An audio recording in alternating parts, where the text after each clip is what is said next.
India में total 7 main religions माने जाते हैं, जिनको इंडियन गवर्नमेंट ने आधिकारिक रूप से मान्यता दी है। और इंडिया में सिर्फ 3% लोग ही एथीस्ट हैं, यानी कि सिर्फ 3% लोग ही भगवान और रिलीजन को नहीं मानते।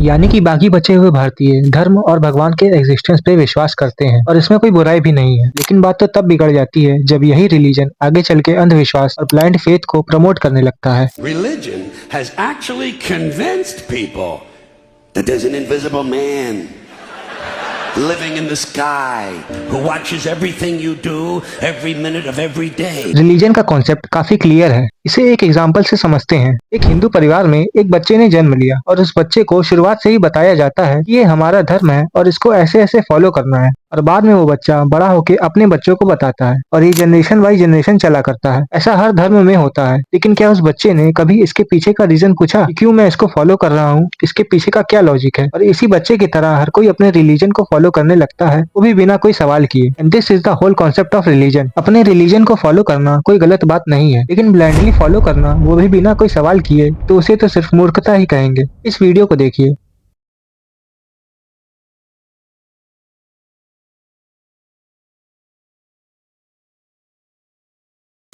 ये वीडियो गोरखपुर के बांसगांव जिले की है। यहाँ की मंदिर में एक पुरानी प्रथा है, बॉडी या माथे पर अस्तूर से कट लगवा के दर्शन करना। लेकिन ऐसा क्यों किया जाता है वो तो आज तक किसी को नहीं पता। यहाँ तक कि छोटे बच्चों को भी उनके पेरेंट्स अस्तूर से कट लगवाते हैं। और हैरान करने वाली बात यह भी है कि 12 दिन के नवजात बच्चे से लेकर 100 साल के बुजुर्ग तक का ब्लड यहाँ पे चढ़ाया जाता है और लोग अपने छोटे छोटे बच्चों को भी अस्तूर से कट लगवाते हैं। लेकिन क्या ऐसा करना किसी भी एंगल से सेंसिबल लगता है? और क्या ये चीज किसी हिंदू धार्मिक किताबों में लिखी हुई है? तो जवाब है नहीं।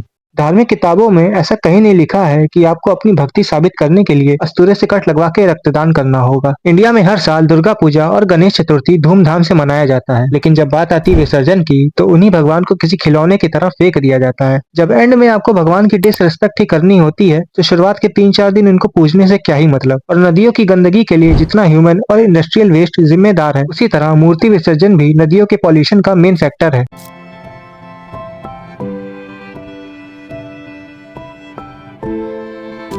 आमतौर पर बहुत सी मूर्तियां पीओपी यानी कि प्लास्टर ऑफ पेरिस से ही बनती हैं, जो कि पानी में डिसॉल्व नहीं होती। और ऊपर से इन मूर्तियों पे केमिकल और सिंथेटिक रंगों से पेंट किया जाता है। और तो और उसी पेंट को टिकाने और चमकाने के लिए ऊपर से वार्निश भी लगाई जाती है, जिसमें लीड, मरकरी और कैडमियम जैसे टॉक्सिक एलिमेंट्स पाए जाते हैं, जो कि पानी को कंटामिनेट कर देते हैं। और इसी वजह से नदियों में ऑक्सीजन की मात्रा कम होने लगती है, जिससे कि मछलियां भी मरने लगती हैं। ज्यादातर लोगों को यही लगता है कि उन्होंने मूर्ति विसर्जित कर दी तो वो आसानी से नदी में डिसॉल्व हो जाएगी, लेकिन ऐसा बिल्कुल भी नहीं होता है। पीओपी से बनी हुई मूर्तियां पानी में कभी भी डिसॉल्व नहीं हो सकती। वो नदी के बहाव से छोटे छोटे टुकड़ों में स्प्लिट होकर बहती रहती हैं। और अब तो लोग कृष्ण जन्माष्टमी पे भी मूर्ति लाते हैं और कुछ टाइम बाद उन्हें भी विसर्जित कर देते हैं। लेकिन आपको बता दूं कि श्री कृष्ण का विसर्जन मथुरा और वृंदावन में नहीं होता है, जबकि मथुरा में ही श्री कृष्ण ने जन्म लिया था। तो जब मथुरा में ही विसर्जन जैसे रिचुअल्स नहीं है तो लोग नए नए नियम क्यों निकाल रहे हैं? लोग रिलीजन के अंदर इतना गुम हो चुके हैं कि वो अपने ही अकॉर्डिंग नए नए नियम और रिचुअल्स बना रहे हैं। और ऐसा सिर्फ हिंदुओं में नहीं है, ये हर धर्म में होता है। अंधविश्वास और अंधभक्ति जैसी चीज हर रिलीजन में पाई जाती है। आज की तारीख में चाइना, जापान, अमेरिका, ये सब कंट्रीज हम लोगों से हर कदम में आगे है, क्योंकि ये सब एक नॉन रिलीजियस कंट्री है। वहाँ पे ना ब्लाइंड फेथ को प्रमोट किया जाता है और ना ही वहाँ पे रिलीजन को प्रायोरिटाइज किया जाता है। ग्लोबल हैप्पीनेस इंडेक्स में फिनलैंड नंबर 1 की रैंक पे है, जो कि एक नॉन रिलीजियस कंट्री है। और रही बात इंडिया की, तो 147 कंट्रीज की लिस्ट में इंडिया की रैंक 118 ही है। इसी तरह स्विट्जरलैंड भी ह्यूमन डेवलपमेंट इंडेक्स में टॉप करता है और वो भी एक नॉन रिलीजियस कंट्री ही है, और इसमें भी इंडिया सबसे पीछे है। अंधविश्वास को रोकने के लिए सबसे जरूरी चीज है क्रिटिकल थिंकिंग, लेकिन लोगों में बेसिक कॉमन सेंस ही नहीं है, तो उनसे क्रिटिकल थिंकिंग कैसे ही होगी? और एजुकेशन एक बड़ा रोल प्ले करती है अंधविश्वास को रोकने के लिए। लेकिन इंडिया की लिटरेसी रेट सिर्फ 77% ही है, जबकि चाइना, जापान, कनाडा, फिनलैंड, इन सब कंट्रीज की लिटरेसी रेट लगभग 100% है। और ये सब एक नॉन रिलीजियस कंट्री ही है and they don't believe in God. शहीद भगत सिंह का भी यही मानना था